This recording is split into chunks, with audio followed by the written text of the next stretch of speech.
ने मजसीने परत मातृभूमीला सागरा प्राण तळमळला.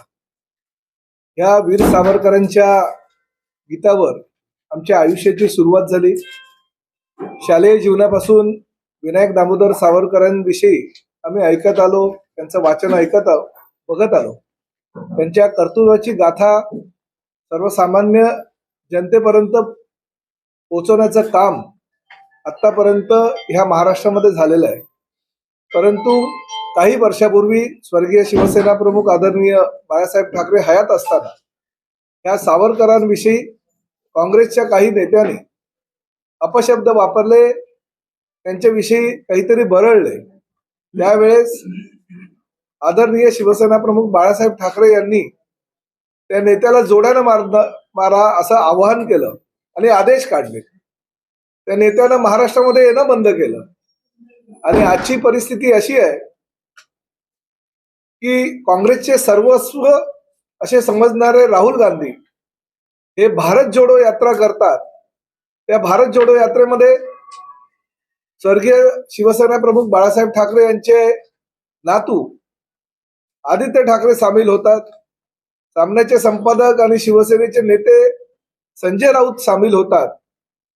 आणि त्यानंतर मात्र राहुल गांधी सावरकर सरांविषयी अपशब्द वापरतात. विनायक दामोदर सावरकरांविषयी पत्रकार परिषद घेतल्यानंतर सुद्धा मैं गांधी हूं, मैं सावरकर नहीं हूं, मैं गलती माफी नहीं मागूंगा अशा प्रकारचे वक्तव्य करतात. महाविकास आघाडीमध्ये त्याच काँग्रेस बरोबर, राष्ट्रवादी काँग्रेस बरोबर शिवसेना मांडीला मांडी घालून बसलेली आहे. जर त्यांची हिंमत असेल तर त्यांनी सावरकरांविषयी, जर त्यांना एवढा आत्मीयता असेल किंवा एवढा मान सावरकरांविषयी देण्याचा त्यांचा प्रयत्न असेल तर त्यांनी खरं तर बाहेर पडायला पाहिजे.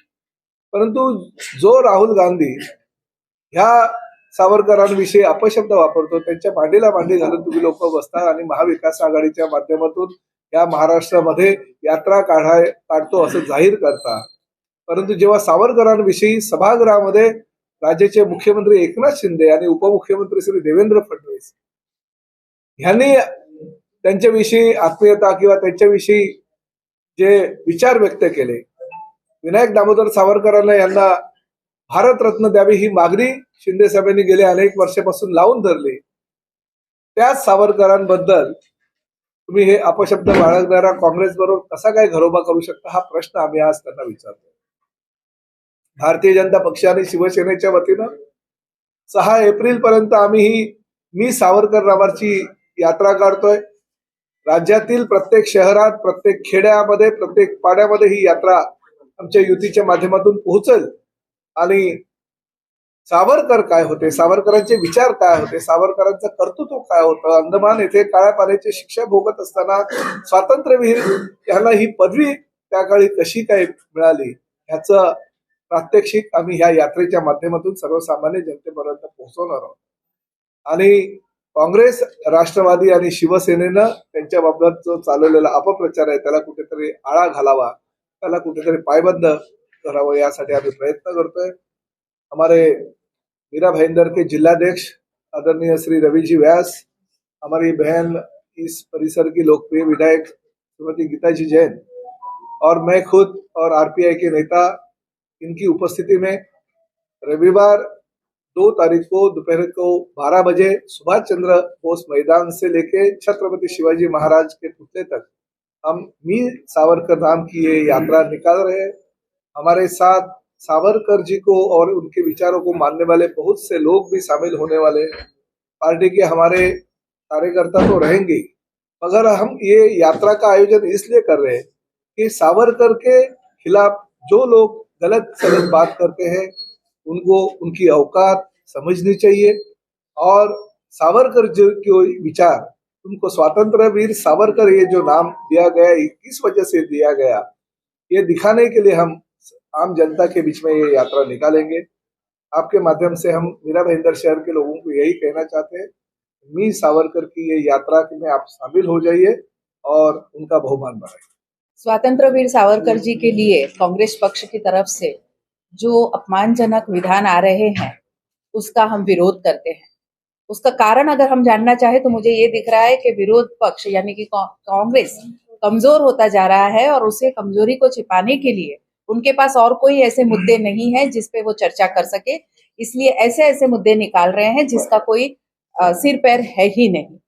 उनपे दो आरोप लगाए गए हैं। एक आरोप है कि उन्होंने जेल से माफी मांगते हुए पत्र लिखा था। उस पत्र का उन्होंने बिल्कुल भी अभ्यास ही नहीं किया है। उस पत्र में लिखा गया है कि जितने कैदी काला पानी की सजा भुगत रहे हैं उनको माफी दी जाए। उसके पीछे का मकसद क्या था? उनकी वो कूटनीति थी और उसके पीछे का मकसद ये था कि सभी कैदी अगर बाहर आ जाते हैं तो फिर स्वतंत्र की लड़ाई में हम शामिल होकर इस देश को स्वतंत्र दिला सके। मेन उनका नाम स्वतंत्र वीर था। वो कभी भी ऐसे हल्के काम करते ही नहीं थे और ये मान्यता शायद आप और मैं बच्चे थे तब से हम इतिहास सीखते आए हैं और उनके बारे में आज दिन तक हमने एक भी नेगेटिव इतिहास में पढ़ा नहीं है। तो ये कहां से निकाल के लाए? क्योंकि इनका पक्ष कमजोर हो रहा है। इनके पास चर्चा के लिए आप देखेंगे तो भारतीय जनता पार्टी और शिवसेना युति महाराष्ट्र में और देश में भारतीय जनता पार्टी इतना अच्छा काम कर रही है कि उनको विरोध करने के लिए अच्छे मुद्दे नहीं मिलने की वजह से ऐसे मुद्दे निकाल रहे हैं। दूसरा उन पे आरोप था कि उन्होंने 60 रुपए का पेंशन लिया। उसका भी अभ्यास नहीं किया गया। वो 60 रुपए का उनका पेंशन नहीं था, उनके कुटुंब निर्वाह के लिए ली गई राशि थी। क्योंकि अंडमान की सजा होने के बाद भी उनको रत्नागिरी में सजा दी गई थी। उसकी वजह से उनकी बैरिस्टर की पदवी रद्द कर दी गई थी। उसी की वजह से उनके सभी संपत्ति को जब्त कर लिया गया था। तो उन्होंने कुटुंब निर्वाह के लिए 60 रुपए की मांग की थी, जो उन्हें बाद में मिला था और वो कुटुंब निर्वाह भत्ता था, पेंशन नहीं था। ये भी अभ्यास उन्होंने करना चाहिए। माननीय राहुल गांधी जी अगर एक कांग्रेस पक्ष को लीड कर रहे हैं तो उन्हें ये सब अभ्यास करके बोलना चाहिए। इस तरह से किसी भी स्वतंत्र वीर का या स्वतंत्र सेनानी का अपमान करना मुझे लगता है कि उचित नहीं है और इस सब में हमें उनका विरोध जरूर प्रदर्शित करना चाहिए। बल्कि मैं तो ये कहूंगी कि यहाँ का कोई भी सामान्य नागरिक भी अगर कोई भी स्वतंत्र वीर का सम्मान करना चाहे तो जरूर करना चाहिए। और कल जो गौरव यात्रा हम निकाल रहे हैं, जो मी सावरकर संडे को जो मी सावरकर का हम गौरव यात्रा निकाल रहे हैं, मैं आह्वान करती हूँ, हमारे कार्यकर्ता तो शामिल होंगे ही, हम नेता भी शामिल होंगे, लेकिन यहाँ जो कॉमन जनता है उन्हें भी अपना आक्रोश इस बदनामी के खिलाफ और अपना सहमति इस सम्मान के लिए उन्हें जरूर हमसे हमारे साथ इस यात्रा में शामिल होना चाहिए, ताकि जो विरोध कर रहे हैं, जो ऐसे महान व्यक्ति का अपमान कर रहे हैं, उन्हें हम यहाँ से करारा जवाब दे सके। कि जिस तरीके से स्वतंत्र वीर सावरकर साहब ने अपने पूरे जीवन को देश के प्रति समर्पित करके स्वतंत्रता के आंदोलन के लिए जिस तरीके से उन्होंने अपनी भूमिका निभाई, जिस तरीके से उन्होंने परिश्रम किया, जिस तरीके से देशभक्ति दिखाते हुए अंग्रेजों के खिलाफ लड़ते हुए उन्हें अंग्रेज सरकार ने अंडमान निकोबार जैसे जेल के अंदर उन्हें डाल दिया गया। वहां पे 8x6 के एक छोटे से कमरे के अंदर, जिसके अंदर ना लाइट थी और ओपन शौचालय की व्यवस्था थी, ऐसी परिस्थितियों में उन्हें वहां पे रखा गया।